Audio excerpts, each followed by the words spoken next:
sealed matches, progression matches, and memes. This show has it all. Welcome to the Seal of Progrichalcos.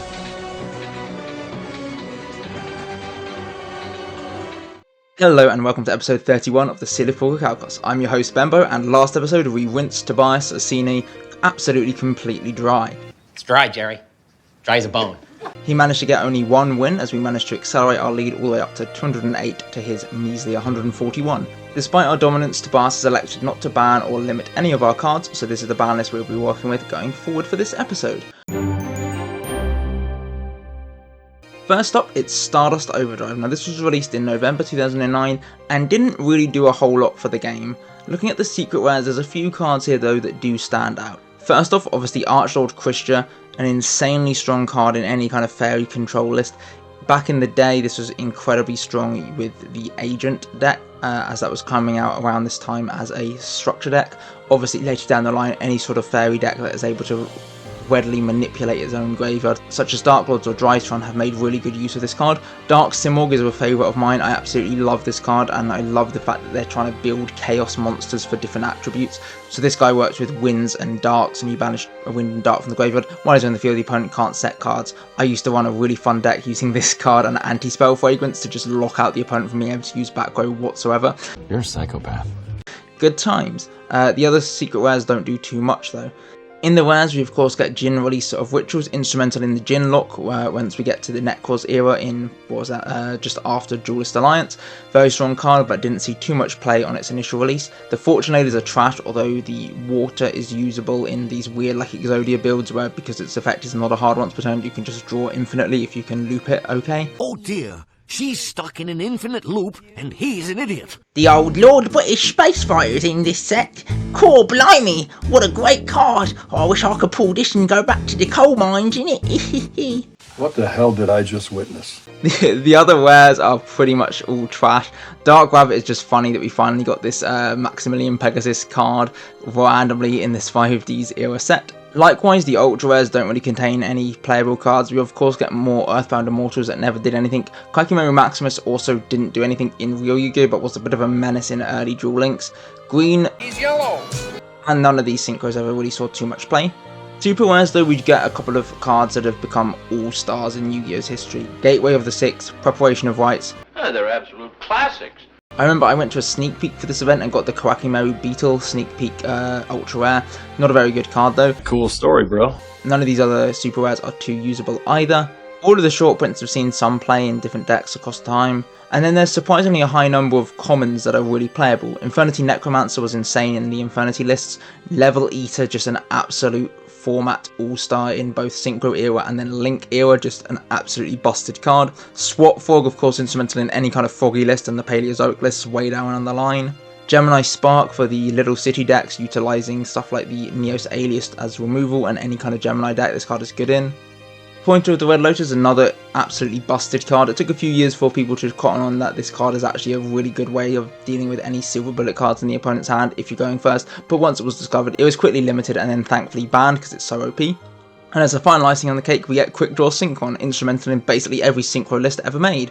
So yeah, lots of really good cards at the common rarity in particular, and some of the higher rarity cards are okay, but a lot of them are pretty trashy. So honestly, hopefully we just pull 3 of every good common. Right, heading over to our collection. Alright, looking at our collection, we only picked up 1 of the Appointer, which is a little disappointing. 2 Dark Rabbit though, that's insane. You chase 2 rabbits, you catch none. None of the actual good Jin monster. We got the Rodoroko Raska, which always makes me think of the Imagine Dragons song. I'll play the little snippet here that sounds like they're saying Rodoroko Raska, just so people actually know what I'm on about. And literally whenever that song plays, I always go like, Rodoroko Raska, because I'm a weirdo. Really? I hadn't noticed. We didn't pull too well in the Fortune Ladies, not that it matters too much, but in case we ever wanted to do something involving water, getting 1 is a bit of a shame. At least 3 Gemini Spark, that's really good. We did get the 1 Maximus. We got 3 of the Lord British Space Fighter. Oh wow, I can't believe it. How did we pull 3 of these guys? Absolutely crackers, that is. Bonkers, you know. We got a couple of majestic Star Dragons, both the Ghost and the Ulti. Crazy. Those cards would be worth so much money in real life. One more Way of Greed, that's a bit disappointing. We got enough for Oshalion, that's a good card. Quick Draw, we got 3 of as well. Oh yeah, I forgot this was a pack where you could actually pull tokens. What a genius idea by Konami. And then we got enough swap and enough Stygian Dirge too. We pulled pretty well, got enough of the commons that we needed. It's a shame we didn't get any of the high rarity cards that are actually good, but you know, you can't complain too much. Right, let's head on over to Dueling Book to see what we managed to concoct. Now, looking at this card list, I'm sure most of these cards are completely unfamiliar to most of you, and they were to me, trust me, before I had to make this deck. This really is plumbing new depths. Leading off, we've got 2 Fortune Lady Earths. She's just a 2400 attacker that each turn gains 400 attack, which is pretty nice.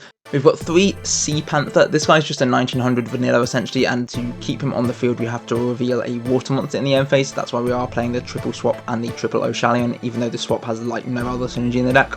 We have got 3 Tuned Magician. This guy's just got 1800 attack, which is good enough, but it can also be used as fodder for the Gemini Spark to allow us to pop a card on the field and then draw one. 2 Reptilian Scylla, she's another good beater with 1800 attack, and if she destroys a monster with 0 attack, I can special summon that monster to my field in defense mode. Not that there's much likelihood of that actually happening. 2 Energy Bravery, just another 1700 attacker, that's about it. 3 Gorgon, if it attacks a monster, that monster's attack becomes 0, also it can't change its battle position. This is a good way of potentially being able to swing in the Gorgon into something like, I don't know, like a Sea Panther and then run over it with something else. 2 Woodland Archer, this card is really hard to actually play. You've got to have 2 normal monsters in the graveyard, so you've got to have 2 of these Tuned Magicians, can then be special summoned from the hand and then tribute yourself off to search the Tuned Magician. Incredibly specific. I don't think I realised it couldn't be normal summoned. It's the first line. I don't think I would have played this card had I realised it couldn't be normal summoned. 3 Oshalion, this card's actually really good. So while he's in attack mode, the opponent can't select a monster other than Oshalion as an attack target. So if you control 2 of these, it's like the dupe lock. And when it's Story of Battle, we can add a reptile monster with 500 less attack from deck to hand. The only monster we can add is the Reptilian Viper, but this guy's pretty cute too. Then have 2 Wind on normal summon, she basically pops a spell trap on the field, and then 3 Swap Frog just so we have a water in hand for the Sea Panther. The spells, we're playing 2 Attack Pheromones, so if a monster we control attacks a defense position monster, that monster goes to attack mode at the end of the damage step before our monster is a reptile.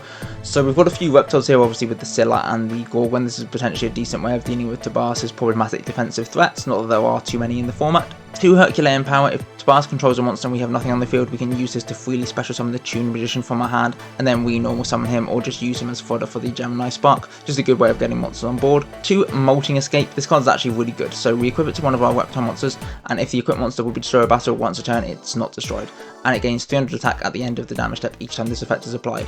So with this we can potentially allow our Gorgon or Scylla to grow massive while being an incredible pain to deal with. We've got 2 Forstian Bargain. This card is okay, it's a bit irregular as to whether we can actually get it off, but essentially we can target 1 special summon the monster on either field, send it to the graveyard, and if we do special summon a Tuned Magician from the hand, pretty specific because we need the Tuned Magician in the hand and we need Tabas to have a special summon once on the field, but it could work. Faustian Bargain of life everlasting. 3 Gemini Spark, obviously this card is insane, and then 2 Gemini Booster, which is a battle trick to give our Tuned Magician 700 attack. Honestly, we've kind of gone all in on Tuned Magician. We've got like 10 cards here that support it specifically. Not a great plan. Hopefully we draw it. Right, heading on into the replay.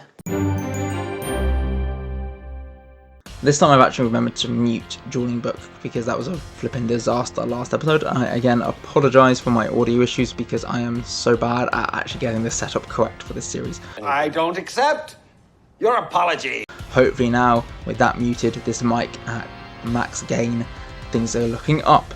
Right, our opening hand is actually a pretty strong one.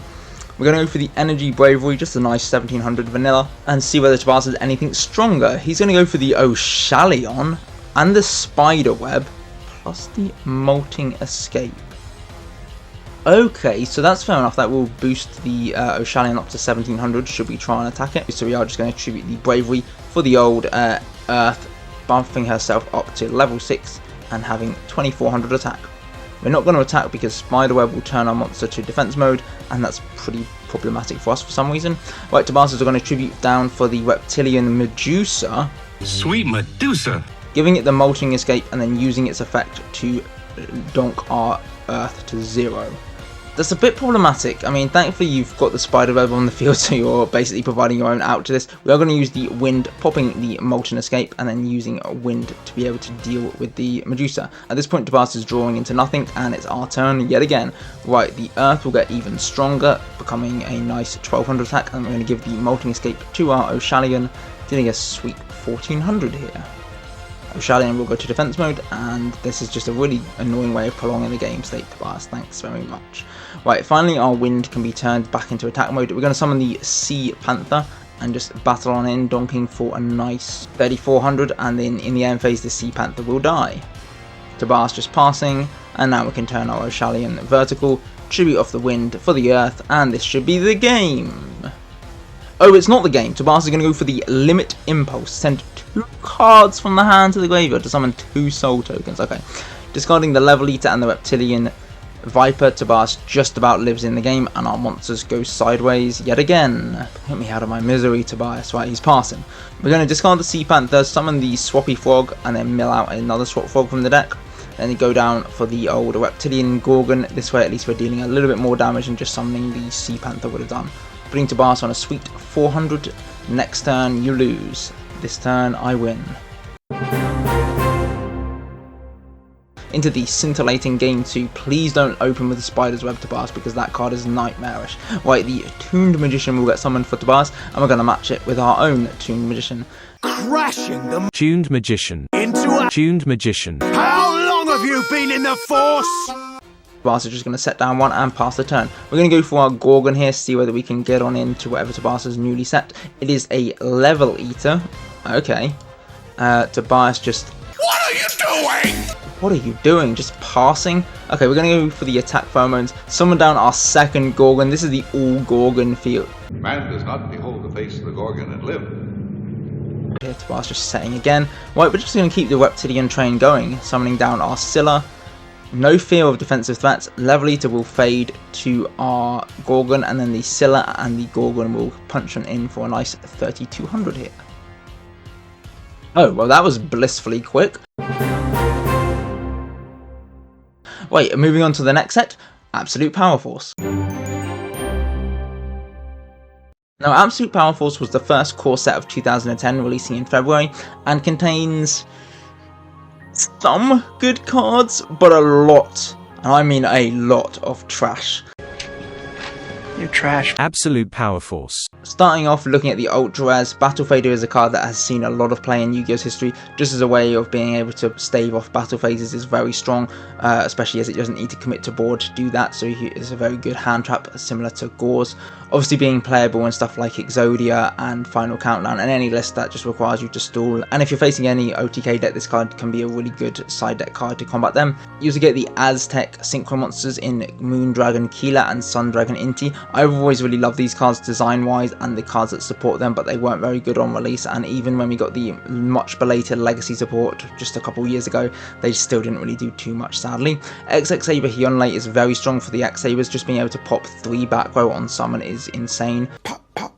Knight is very good for Kawakimaru monsters, but that's not really saying too much. In the rares, we do get a few cards that have seen a lot of play in Yu-Gi-Oh's history. Cyber Dragon's Vey, of course, being usable in every Cyber Dragon build, kind of up until modern times. It's slightly fallen off with the more recent Cyber Dragon support cards. For the longest time, Gale Dogger was the only way of sending cards from the X deck to the graveyard without actually summoning the monsters, so this card saw a lot of play for things like Herald of the Arclight. Just being able to dump that to add a Ritual Spell or Ritual Monster from deck to hand is very strong. Gravekeeper's Descendant, of course, allowed Gravekeepers to have a bit of a resurgence. I've always loved Reptilian Vasquine, not just in a Reptilian deck, but in any kind of deck that aims to get 0 attack things on the field. Just being able to summon this gal for free, pop things, is very strong. And then the Drill Synchron is a really strong tuner monster. In the Secret Rares, I mean, this has got to be one of the most depressing looking sets of Secret Rares I've ever seen. Like, none of these cards are usable apart from maybe the Emma's Blade. Catcher's Bouncer is a really weird way of stopping special summons. Earthbound Linewalker and Gisadere and the Shield Wing do nothing. Core Transport Unit has never done anything either, and Zaman and Underground Arachnid are stupid dark synchro monsters that also do nothing. Trash. So much trash. Emma's Blade, though, is pretty strong for the X-Sabers. In the short prints, Consecrated Light obviously being an all-star for side decks for a lot of Yu-Gi-Oh's history. Benevolence is just a meme, and Inverse Universe is quite funny. Widespread Dud as well leads to some hilarious situations where you can pop 2 opponent's monsters in one go, but it's a bit situational. In the Super Wedge you get absolutely iconic stuff like the super nimble Mega Hamster. Dragon, Queen of Tragic Endings, was playable in Crystal Beast for a short time. Cards of Constance and Fiendish Chain, these two cards are both incredibly strong, obviously Fiendish Chain being usable in the back row for a very long time, and Cards of Constance being great for Dragon Rulers and Blue Eyes. Oracle of the Sun is also a really good card, just being able to allow you to get to high level synchro monsters because it's a free level 5 special summon of a tuner as long as you control no monsters. The Dragon Dwelling in the Deep is the precursor to Abyss Dweller. That's a fun fact. The commons sadly aren't too good. Like, what are you even wanting from this Codorus and Black Potent? You got the Bicular, Unicycular and Tricular. This set, like, honestly, how is this like mid to late 5Ds era cards? These are terrible. I mean, looking at these cards, like, none of these even matter. We did get enough Consecrated Light, I guess that matters. Does it matter or not? We got a Dragon, Queen of Tragic Endings. We can bring back the Crystal Beast! Never again. We did get 3 Gale Dograt and 3 Descendant, which is really good. 3 Stellae as well, so that's pretty much all you could ever want from this set. We got the Majestic Red Dragon, which is funny. Pandaborg is quite good for sealed. Reptilian Nag is okay, at least it can't be destroyed by battle. Shredder. For the longest time, and up until we actually did the original duels with Tobias like a couple years ago, I never realised that Shredder had 3 Ds in his name. I just thought he was just called Shredder, as in like a paper shredder, but no, he's Shredder. Oh, wow, what a revelation. And we did pull a Zeman and a couple of Garzums. Great. Right, I have no idea what we're going to come up with for the sealed deck. This is going to be madness. Yeah, this list looks... I mean... Words fail me. I thought the Stardust Overdrive sealed deck was bad, but this is on a whole nother level. Like, looking at this deck, we've got so many trash cards here, and unfortunately I have to go through the card by card because nobody knows what these cards do. Leading up, we've got 2 Power Invader. This is a really terrible Cyber Dragon. 1 Oracle of the Sun, a pretty good Cyber Dragon. 1 Apocataquill. This is a guy who just has 1800 attack. We can't be bothered to read its effect because it won't come up for this match. 3 Pandaborg. If it's over battle and sent to graveyard, we can pay 800 life points, just summon another Pandaborg from the deck. 2 Garsum. One of them can search the second one if the first one is destroyed by a card effect. 2 Informer Spider. So if it's sent to the graveyard by a card effect, we can take one of Tobias's defense position monsters for our own. And it's just got a nice 1800 defense. 2 Reptilian Gardener. This guy is a 2k defender that can search as a Reptilian card when he's destroyed. 3 Fire and Ascota. If it's destroyed by battle and sent to the graveyard, we can revive back the Oracle or the Power Invader for the turn. 2 Magic Hole Golem. Stop talking about your holes. And this guy's just another 2k defender, but potentially he can make one of our monsters attack directly at the expense of half of its attack points for the turn. 2 Supai. When it's destroyed by card effect, we can special summon the Oracle directly from the deck. And then 3 Reptilian Naga. Just can't be destroyed by battle. Turns the attack of anything that battles it to 0, and it does turn to attack mode though after it is attacked. 3 Reptilian Rage. This card is critical in allowing us to actually get over big monsters on the field. Then 2 Rocket Pilder, another equipped spell. When the equipped monster is attacking, it can't be destroyed by battle, and at the end of the damage step, if it attacks a monster, the attack target loses attack equal to the attack of the equipped monster. So essentially we can give this to, like, let's say the Pandaborg. Pandaborg can attack a Power Invader, the Pandaborg lives, and then the Power Invader will lose 1700 attack, which is very strong. 3 Widespread Dud. We pick 2 face-up attack position monsters on the field. When any of them leave the field, destroy this card, and when it's destroyed, it destroys the selected monsters. This is just a good way of allowing us to get some advantage when Tobias is going to destroy one of our monsters. 1 Saber Hole. If we control Garsum, we can just negate the summon of a monster and destroy it. 3 Changing Destiny. This is a way of negating attacks that then also comes up potentially burning ourselves or giving the opponent life points. 2 Inverse Universe. This is just a really funny way of turning things like the Magic Hole Golem and the Reptilian Gardener into 2k attackers. And then 3 Lair Wire, which allows us to banish an insect from the graveyard to pop one monster on the field. Alright, this looks absolutely terrible. Let's see how well it plays. Okay, the opening hand is just about as bad as I would expect from this set, and to...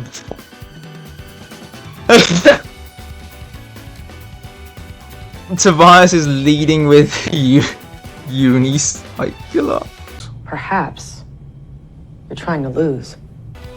Are you mad? Right, we're going to go for this Supai. I never thought I'd be using this card offensively, and Tobias is going to change my destiny, sure. Change our destinies. Okay, we're going to turn our Supai to defense mode and, I don't know, burn Tobias for 50 life points. Crazy.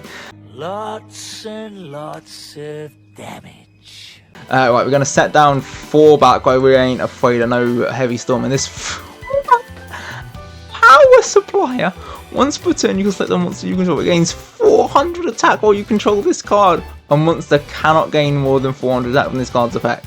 It's broken. What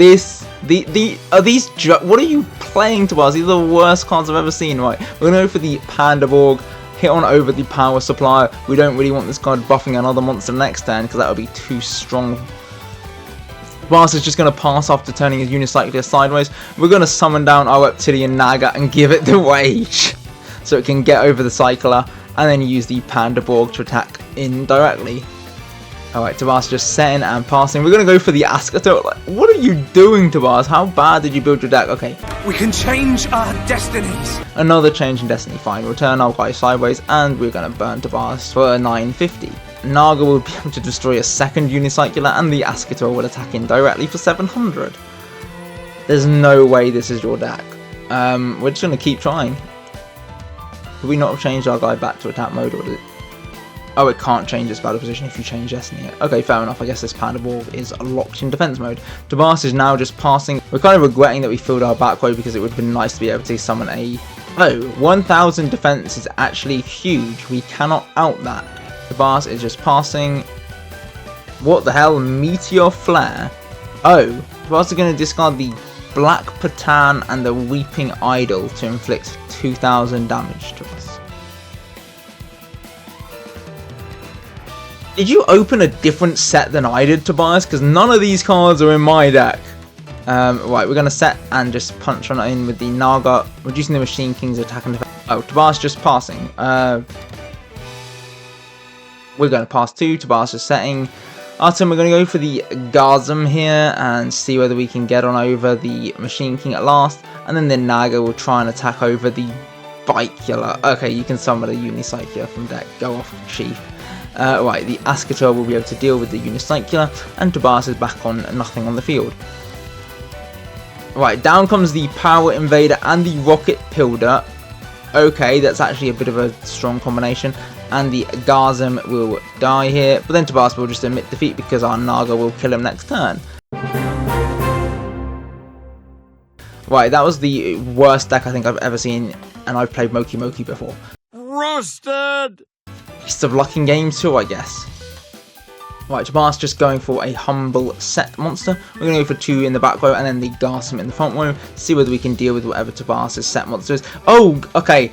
You're going to get maximum value here. Get this, Tobias. Your Tricula is going to become the Bicula, and that allows you to get another free float into the Unicycler. Absolutely devastating combo here. Speaking of devastating combos, double Gazm boosting our guys up to 1800, and we're going to kill the Bicula and the Unicycler as Tobias grabs a second Unicycler from the deck. These cards are so bad. Tobias just setting, going for the Meteor Flare. I guess, yeah, you're never going to use the Black Potan or the Power Pickaxe. Right, we're going to go for our Power Invader since you control 2 monsters, and then we can just punch on over both your Unicyclers and then the Power Invader direct.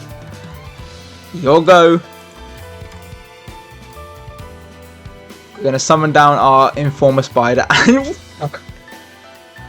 The Dark Bug! Why are you just playing cards that have like no attack, Tobias? What is your game here? I don't want to win. Right, we're just going to basically win. I mean, that was like the quickest set of sealed matches I think we've had all series. Onto the progression decks, I guess.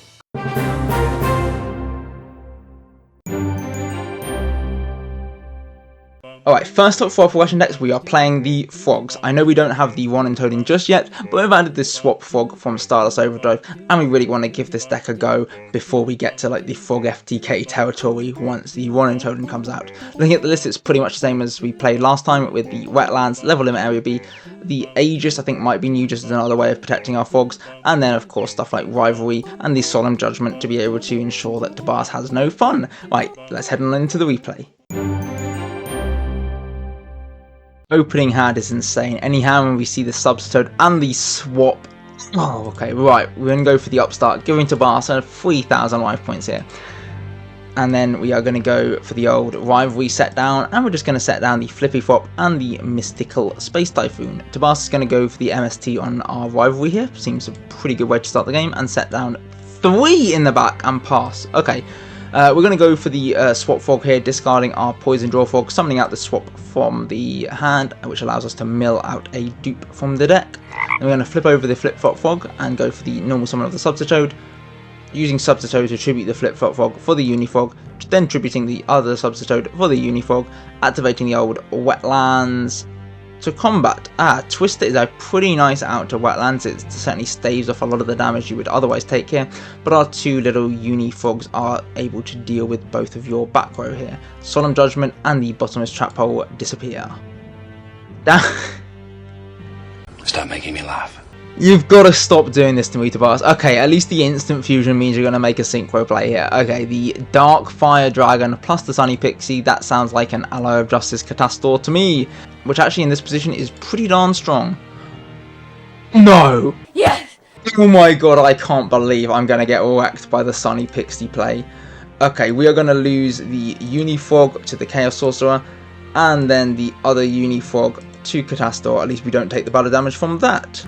Flip-Flop is really strong here, at least he forces cards back to hand. We're just going to turn our swap sideways. So also going to go for the old Krebons. It looks like we're playing the old Chaos deck now.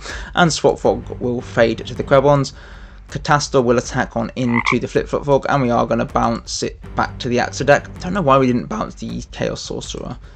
I'm not really sure. I guess both those cards are pretty problematic. Thankfully, we've drawn another Flip-Flop Fog, which does enable us to bounce back to Baras's Chaos Sorcerer this turn. Oh my gosh, it's the synchroing with Witch, making Brio, grabbing the other Witch from the deck. A free discard for Brio. And we are out of the game. Wow, I can't believe Sunny Pixie opened up all of that play for you. I've been memeing on that card for a while. I even put it in the thumbnail of last episode because, like, who has ever seen this card get played? But he do be a light tuner. You will not mock Sunny Pixie. Right, we're going to set down our Dupe Fog and the Goes in here. At least with this, we can hopefully stop Tobias from being able to make any of these chaosy plays. And Tobias is going to set down 2, go for the MST, and then the old Krebons pass. Oh, on our turn, Tobias is going to go for the Scapegoat. Bit early, farming that off to get 4 tokens. Right, we're going to flip over the Dupe, activate our Wetlands, get Twisted out of the game, and then we're going to discard the old Substitute, summon the old Swap Fog from the hand, use Swap Fog to mill out a Poison Draw Fog, set down the Flip-Flop Fog, and then deal with 2 tokens this way. Right, Tobias' Krebons is able to surpass our Dupe Fog pretty easily, but the Dupe will allow us to... We're not going to use Dupe's effect to add a Fog monster from deck to hand. We're going to flip over the Flip-Flop Fog, bounce the Krebons, and then deal with the 2 tokens. In the main phase 2, we can activate our Lice Level Limit Area B, although it's not too useful when Tobias has the Krebons. Krebons will get summoned. We are going Solemn Judgment, the Krebons. We can't possibly lose our Flip-Flop Fog, but we're going to lose him anyway to the cool. Yep, okay. Flip-Flop Fog will go down, and he will bounce the Krebons back to hand, but that only staves off the inevitable forwards. We're going to Solemn it again, I bet ya. Right, we're going to go for the old swap this time, dealing a nice 1,000. And Tobias, you aren't prepared for... Oh, sugar. Cyber Dragon is scary. I don't know why you didn't summon anything else, because you could have made like a big synchro play. Right, we're just going to set down the Aegis here. Down comes the Krebons. We're going to have to Solemn Judgment that because we're absolutely insane. This terrible feeling of deja vu. And Tobias just has another revival spell. Anyway, right, everything's going to get synced off for the Black Rose. We at least have the Aegis here to protect our Swap Frog from the destruction, and everything else will fall, including the Black Rose. Oh, but then you've got a Light and Dark in the grave. Okay. Right, another Swap Frog is fine. I can't believe we memed on this deck for too long. The Sunny Pixie is having its revenge on us. Rivalry is funny but does nothing, and wow.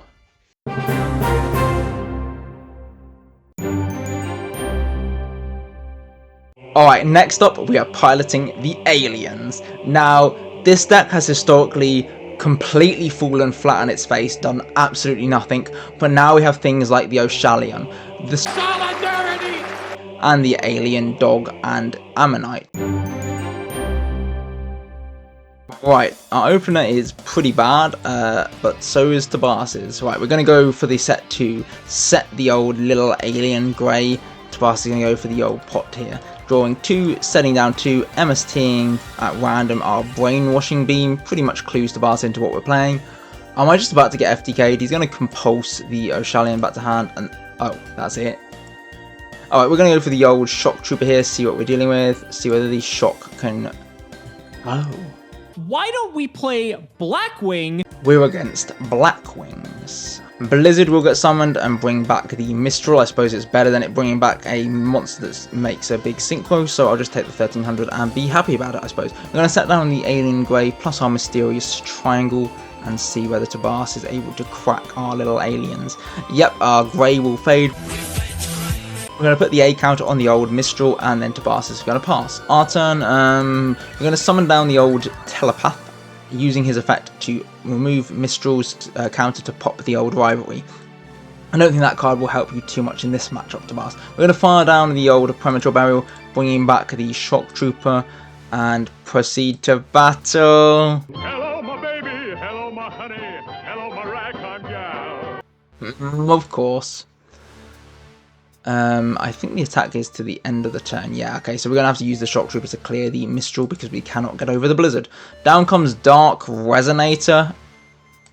Okay, so very surprising.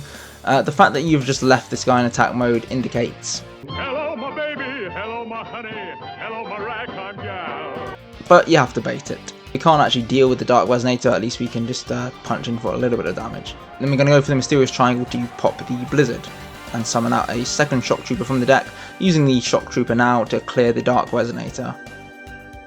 Sirocco off the top. You gotta be kidding me. Yeah, that's good enough to deal with the old Shock Trooper here, and we don't really have a way of getting A counters on the field. We're just going to have to set down the Oshalian and hope we can stall into something. Oshalian will fade, and we are going to pick up the old Alien Ammonite from our deck. Our turn, we're going to fire down the Ammonite, bring back the Shock Trooper, and then sink these boys off into... I forgot we even had this card, the Magical Android. Now, what are the chances you've got the third Kaloot in hand?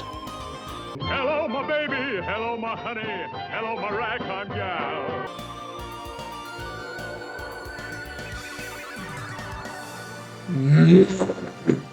This bird... This bird is driving me crazy! I'm gonna strangle that bird. Right, we're going to take another 2k to the dome. At least all 3 Kaloots have been exhausted at this point. I'm hoping you don't have the Against the Wind, but that is good enough to win. Alright, game 2 we're going to lead off and get the Pot of Greed to draw into infinity here, setting down the old Oshalian and passing the turn. Tobias is going to go for the Dark Resonator plus the Instant Fusion, making the Ojama Knight to synchro off into the Light End Dragon. Attack declaration. If this card battles another monster, you can have this card lose 500 attack and defense, and the attacking monster loses 1500. Okay, I mean, I thought Stardust would have been a much safer play, but I guess this guy has a 100 more attack. We will lose the Oshalian here, and then the Oshalian will grab us the Grey from the deck. Our turn, and yet the kid is going to get summoned, and we can put an A counter on the old Light End Dragon.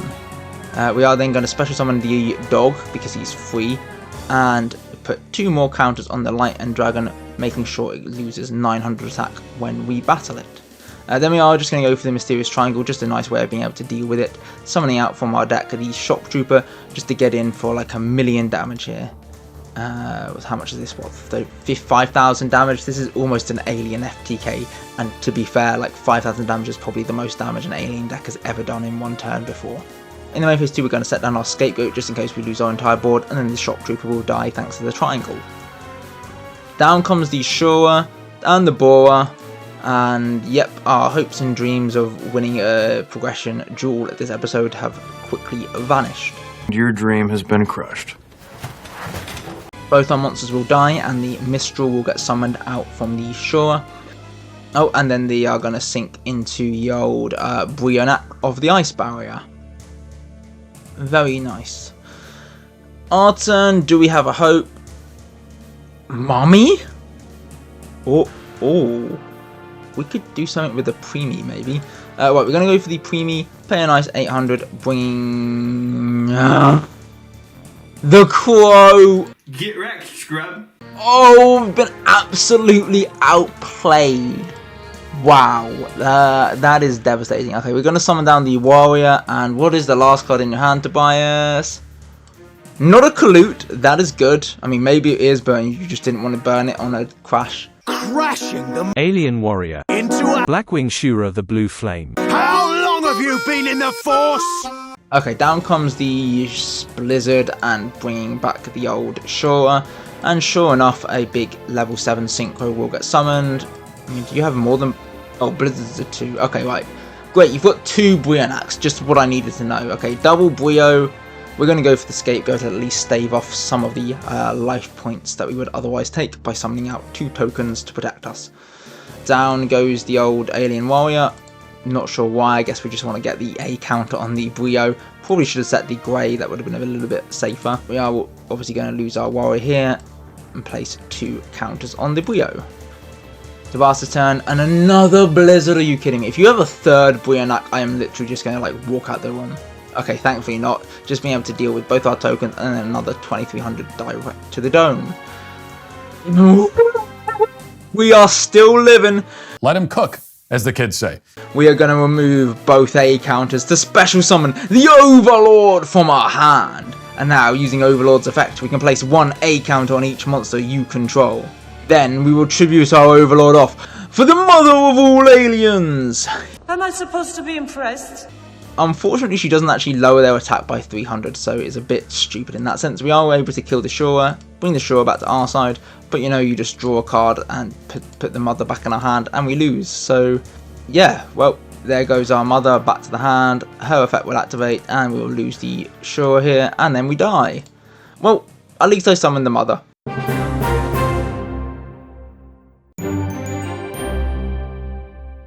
Alright, after all of these losses, I really need a hero, hence why I'm putting in the emergency call and dialing up your boy Stratos. We are playing Little City, complete with the Neos Alias and the Gemini Spark. This deck aims to out-tempo Tobias by allowing us to trade 1-for-2s all the time, eventually allowing us to potentially get into big fusions like the Wild Edge and the Terra Firma, although honestly we would be much better off not playing these fusion related cards and just playing more stun type tools, but you know, we want to have fun while playing stun.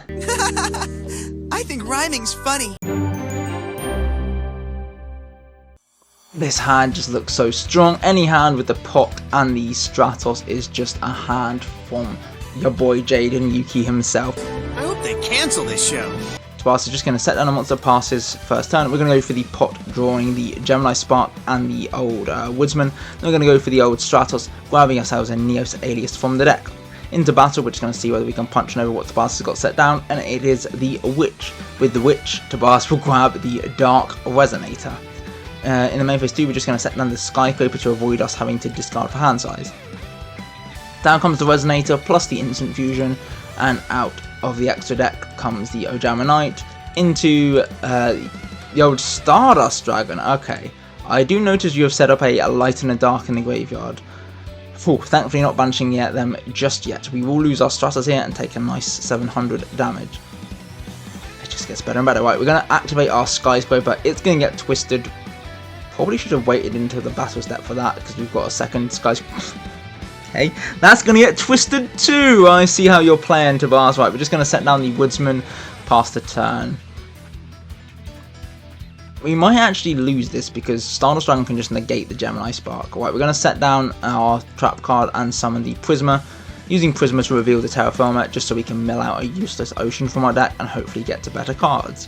Tobias' turn, and the Pot is going to be huge here, allowing Tobias to get a Mystic Tomato. Haven't seen this card in a while. Alright, we're going to lose the Prisma and then take a big tomato to the face. Right, Neos Alias going to get bounced with the comp. And this is the end of the game. Wow. I guess, yeah, well, we lose anyway, don't we?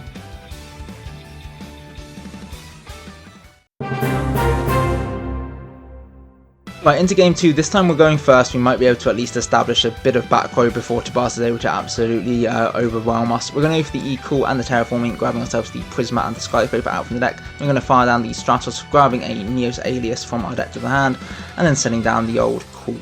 Your turn. Down comes Krebon's Pass. That is the type of start I love to see. We're going to go for the old Skyscraper. That's going to get twisted. Kind of a rookie mistake there, Tobias, because I've got the solidarity, bro. Right, we're going to go for the old Neos Alias here and try and punch in with both our guys, allowing Tobias to pay a nice 1600 for the privilege of dying to the Gemini Spark. Anyway, Memphis 2 we can find solidarity, buffing up our monsters by 800 now. Oh, Tobias is going to fire the DD Crow just to get rid of the Alias from the graveyard, just so we can't possibly gain attack. And then the MSD on the Solidarity. Blimey, you absolutely hate trade unions, Tobias.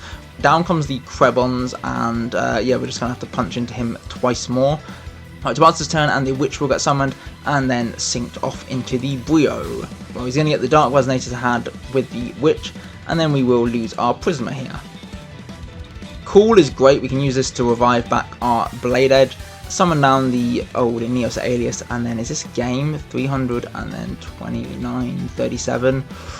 Ooh, good Cool on killing the Solidarity, because you'd be dead, bro, if you hadn't. Right, so I was just going to set and pass. We're going to go for the Terraforming, grabbing ourselves our Skyscraper, and this pretty much just wraps up the game. Ocean goes in match, but we have the Piercing anyway.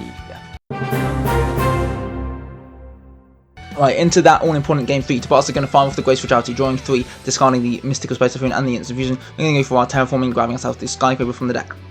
Firing that off, it's going to get MST'd. We're going to activate the second one, summon down our Wild Heart, and deal with the Witch, which will grab Krebons. And then in the main phase 2, we can set down our Die Fart, Prison, and the old Solemn. We're going to lose our Skyscraper to another thingy, and then we're going to go... Things are happening. Ancient Fairy Dragon is going to get summoned. We're going to negate that with Solemn Judgment. We eventually are going to lose our field spell to the MST. I think Tobias just wanted to restructure his turn differently so the AFD could pop our card, but it failed. Anyway, we're going to go for the Wild Heart. That's going to kill the Sangan. Krebons are going to come down, and Tobias is just going to be able to pay 8 for your break. Down comes the Jinzo, and yeah, basically we have no outs to that in our deck. We're going to use the E-Cool. Actually, we do have an out. I forgot. We had the Gemini Spark. Okay, using the Neos Alias, we can pop the Jinzo. Down comes the Dark Resonator. We're going to Hero Blast, putting the Neos Alias back in the hand. DD Crow is a problem. At least we can get 3 tokens out of our scapegoat here. In main phase 2, we're just going to set down the Polymerization as a bluff, and we're going to start losing cards to the Jinzo. We have the Hero Spark, second one, and we can deal with the Jinzo this way. Solidarity! He will be huge here, and we can reveal the Terraformer as the Gozen match locks us into light. Lightning Vortex for 1 seems stupid, but I guess the dad wasn't doing anything at this stage of the game. Bars are going to draw with the pot. Down comes the old Witch. We're going to dive prison that. We're going to MST the Fairy Wind, and then the Fairy Wind is going to blow up the Solidarity. We're going to go for the old Call to revive the Neos Alias, and that is the game. Oh, feels good to win one match at last, Tobias. Next episode we'll be opening the Shining Darkness for our next core set, and then for our second sealed product we'll be opening Hidden Arsenal 2 and Judas Pack Yusei number 2. Thank you very much for watching. Do please subscribe to stay up to date with more episodes of the SOVR Progrichalcos. Goodbye.